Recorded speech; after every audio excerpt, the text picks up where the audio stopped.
तो फिल्म की शुरुआत होती है 1945 से, जहां पर कि आजादी से पहले का समय दिखाया जाता है, जहां पर कि कई सारे क्रांतिकारी आजादी के लिए लड़ाई लड़ रहे थे। और उसी समय में मालूम चलता है कि एक स्वतंत्रता सेनानी को तिरंगा फहराने के जुर्म में ब्रिटिश हुकूमत द्वारा फांसी दे दी जाती है। तो बाद में आजादी तो मिल जाती है, लेकिन उसकी पत्नी अपने दोनों बेटों को लेकर दूसरे शहर में बस जाती है और उसके दोनों बेटे के नाम थे अरकेशबर और संकेशबर। जिसके बाद समय गुजरता है और हमें पता चलता है कि उसका पहला बेटा अरकेशबर बड़ा होकर एयरफोर्स पायलट बन जाता है। अरकेशबर छुट्टियों में कभी कभी अपने शहर आया करता है, लेकिन संकेशबर अपनी माँ के साथ ही रहता है। लेकिन जिस जगह पर रहते हैं वहाँ पर अंडरवर्ल्ड का खौफ रहता है। आए दिन वहाँ गोलीबारी और शहरों पर कब्जा हुआ करते हैं। और साथ ही हमें ये बात भी पता चलती है कि अरकेशबर राजा वीर बहादुर की बेटी मधुमती को बचपन से ही चाहता है। दोनों ही एक दूसरे को चाहते हैं और वो शादी करना चाहते हैं, लेकिन अरकेशबर दूर रहता है और मधुमती उसे हमेशा याद करती रहती है। लेकिन अब अरकेशबर जल्दी छुट्टियों में अपने शहर वापस आने वाला है, जिसके बाद हमें मालूम चलता कि माफिया डॉन के बेटे की शादी है। इसलिए पूरे शहर में जश्न का माहौल था। गोलीबारी चल रही थी और उसकी बारात भी निकाली जा रही थी। लेकिन इसी दौरान उस माफिया डॉन के बेटे से गलती से एक गोली एक बुजुर्ग औरत को लग जाती है और वो वहीं पर मारी जाती है। जिसके बाद वो लोग उसके पति को भी मारने की कोशिश करने लगते हैं। तभी यहाँ पर एंट्री होती है संकेशबर की। संकेशबर यहाँ पर आता है और वो यहाँ पर उस आदमी को बचाकर उन लोगों को बेरहमी से मार कर यहाँ पर वो माफिया डॉन के बेटे को गोली मारकर उसकी हत्या कर देता है। लेकिन जब ये बात माफिया डॉन को पता चलती है कि उसके बेटे को मार दिया गया है, तो वो पूरी तरह से आग बबूला हो जाता है। यहाँ पर संकेशबर को कहा जाता है कि वो शहर से चला जाए, लेकिन संकेशबर यहाँ से नहीं जाता है। और फिर आगे हम बोरे में भरी एक लाश को देख पाते हैं, जिसे कि माफिया डॉन के लोग पूरे शहर में घुमाते हैं। जिसके बाद एक जगह पर रुकते हैं और हमें मालूम चलता है कि उस बोरे में दरअसल संकेशबर की लाश है। उसकी गर्दन को निकाला जाता है, जो कि माफिया डॉन ने ही उसके टुकड़े किए थे। ये बात जब अरकेशबर को मालूम पड़ती है तो वो पूरी तरह से आग बबूला हो जाता है। जबकि अरकेशबर हाल ही में छुट्टियों में वापस आया था, लेकिन आते ही उसे ये देखकर बहुत ज्यादा बुरा लगता है। वो तुरंत ही एक पुलिस वाले के पास जाता है, जो कि माफिया डॉन के साथ मिला हुआ था। वो यहाँ पर उस पुलिस वाले की गर्दन काट देता है, जिसके कारण अरकेशबर को जेल हो जाती है। दूसरी तरफ हमें राजा वीर बहादुर को दिखाया जाता है, जो कि पॉलिटिक्स में इस बार इंटरेस्ट रख रहे हैं, लेकिन उनके अपोजिशन में बहुत सारे ऐसे लोग हैं जिनका हाथ ऊपर तक है। साथ ही यहाँ पर वीर बहादुर मधुमती की शादी करना चाहते हैं किसी बड़े परिवार में, लेकिन यहाँ पर मधुमती वीर बहादुर से कहती है कि वो अरकेशबर से शादी करना चाहती है। लेकिन यहाँ पर वीर बहादुर को अरकेशबर के बारे में मालूम है कि वो लोग कोई बड़े लोग नहीं है, जबकि राजा वीर बहादुर एक बहुत बड़े राजघराने के लोग हैं और इसलिए वो मधुमती की शादी किसी बड़े घराने में ही करना चाहते हैं। यहाँ दूसरी तरफ माफिया डॉन को जब ये बात मालूम चलती है कि अरकेशबर ने एक पुलिस वाले की गर्दन काट दी है, वो भी उन्हीं के इलाके में, ये देखकर माफिया डॉन को बहुत ज्यादा बुरा लगता है। अब वो अरकेशबर को जेल में मरवाना चाहता है, इसलिए वो अपने सबसे खास आदमी को जेल में पहुंचाता है और वहां पर वो अरकेशबर को मरवाना चाहता था।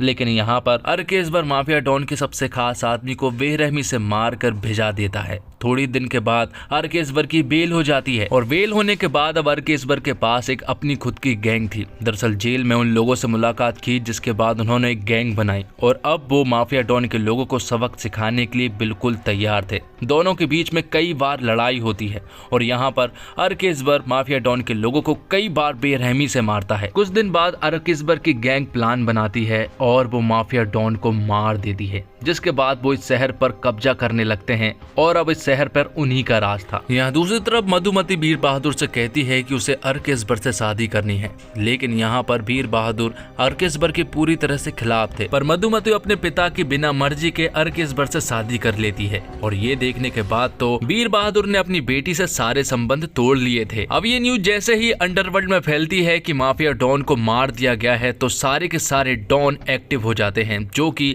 माफिया डॉन का बदला लेना चाहते थे, क्योंकि अरकेशबर अब शहर पर राज कर रहा था और अब उन्हें किसी भी हालत में अरकेशबर को मारना था। वो अंडरवर्ल्ड के लोग अरकेशबर की गैंग के ऊपर बारी बारी से हमला करते हैं, लेकिन अरकेशबर उन्हें हर बार मजा चखा देता है, क्योंकि अब अरकेशबर अपनी गैंग के साथ पूरी तरह से मजबूत हो चुका था।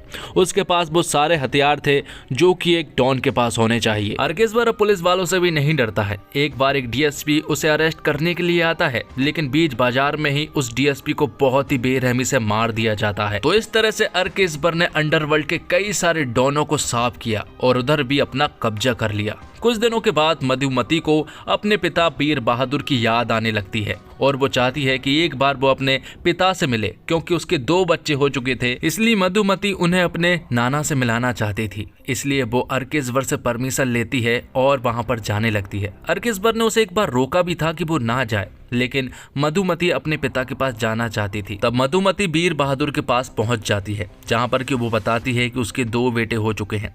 शुरुआत में तो वीर बहादुर मधुमती से बहुत ही अच्छे तरीके से बात करता है, लेकिन आखिर में वो उससे कहता है कि ये दोनों बच्चे अर्केस्बर के हैं और वो अर्केस्बर से हद से ज्यादा नफरत करता है। और साथ ही वो उससे ये भी कहता है कि अब मुझे तुमसे कोई भी मतलब नहीं है। इतना कहने के बाद वो मधुमती को जेल में बंद कर देता है और दोनों बेटों को भी। और आखिर में वीर बहादुर मधुमती को बताता है कि अर्केस्बर के ऊपर अंडरवर्ल्ड के जितने भी डॉनों के अटैक हुए हैं वो सारे के सारे मैंने ही करवाए हैं, लेकिन हर बार वो नाकामयाब होते गए और मेरा गुस्सा अर्केस्बर के प्रति बढ़ता ही चला गया। जिसके बाद वीर बहादुर मधुमती और उसके दोनों बेटों को जलाकर मार देता है। और यहाँ दूसरी तरफ अर्केस्बर को अपनी पत्नी और अपने बेटों की चिंता हो रही थी, लेकिन वो कुछ नहीं कर सकता था। लेकिन जब अर्केस्बर वीर बहादुर के पास कॉल करता है तो वीर बहादुर अर्केस्बर से कहता है कि वो बहुत देर की निकली है और अब वो तुम्हारे घर पहुंचने ही वाली होगी, उसे बाहर जाकर देखना चाहिए। और जब अर्केस्बर बाहर जाकर देखता है तो उसे मालूम चलता है कि बाहर मधुमती नहीं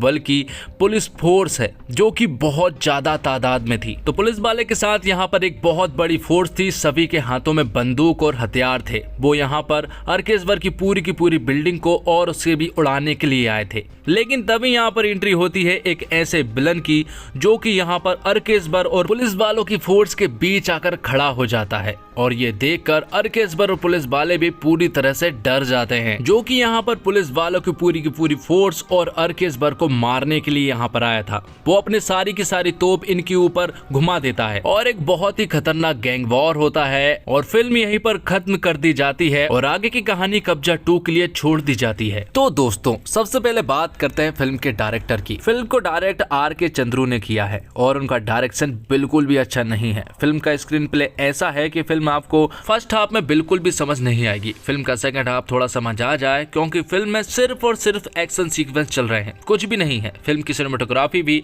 अप टू द मार्क नहीं है, क्योंकि फिल्म काफी डार्क बनाई गई है। फिल्म का बैकग्राउंड म्यूजिक काफी लाउड है, जो कि आपके कानों को परेशान कर सकता है। लेकिन बात यह है कि रवि बसरूर ने इस फिल्म को म्यूजिक दिया है, जिन्होंने पहले KGF को म्यूजिक दे चुके हैं और उन्होंने म्यूजिक वाकई कमाल का दिया है। इस फिल्म में मुझे जो पसंद आया है वो सिर्फ म्यूजिक है। और फिल्म के डायलॉग भी काफी चीप है, जिन्हें सुनकर आपको हंसी आ सकती है, क्योंकि फिल्म की डबिंग जो हुई है वो हिंदी ट्रांसलेट में बिल्कुल शुद्ध हिंदी में हुई है, जो कि आपको काफी परेशान कर सकती है। और बात करें कलाकारों की, तो कलाकारों ने ठीक ठाक ही काम किया है। किच्चा सुदीप का कैमियो स्टाइलिश है, जबकि शिवा राजकुमार का क्लाइमेक्स वाला सीन फिल्म के अगले भाग की कहानी की झलक देता है। फिल्म का एक्शन, बैकग्राउंड और स्कोर, सिनेमेटोग्राफी जबरदस्त है, लेकिन स्क्रीन प्ले और कहानी के मामले में हद से ज्यादा कमजोर है। खासकर फिल्म के हिंदी डब की बात करूं तो मैंने आपसे पहले भी कहा था कि हिंदी डायलॉग्स में शुद्ध हिंदी के शब्दों का इस्तेमाल किया गया है, जो दर्शक से बिल्कुल भी कनेक्ट नहीं कर पाते हैं। वही कई जगह पर कहानी आपको क्लियर नहीं हो पाती। अगर फिल्म की कहानी थोड़ी और दमदार होती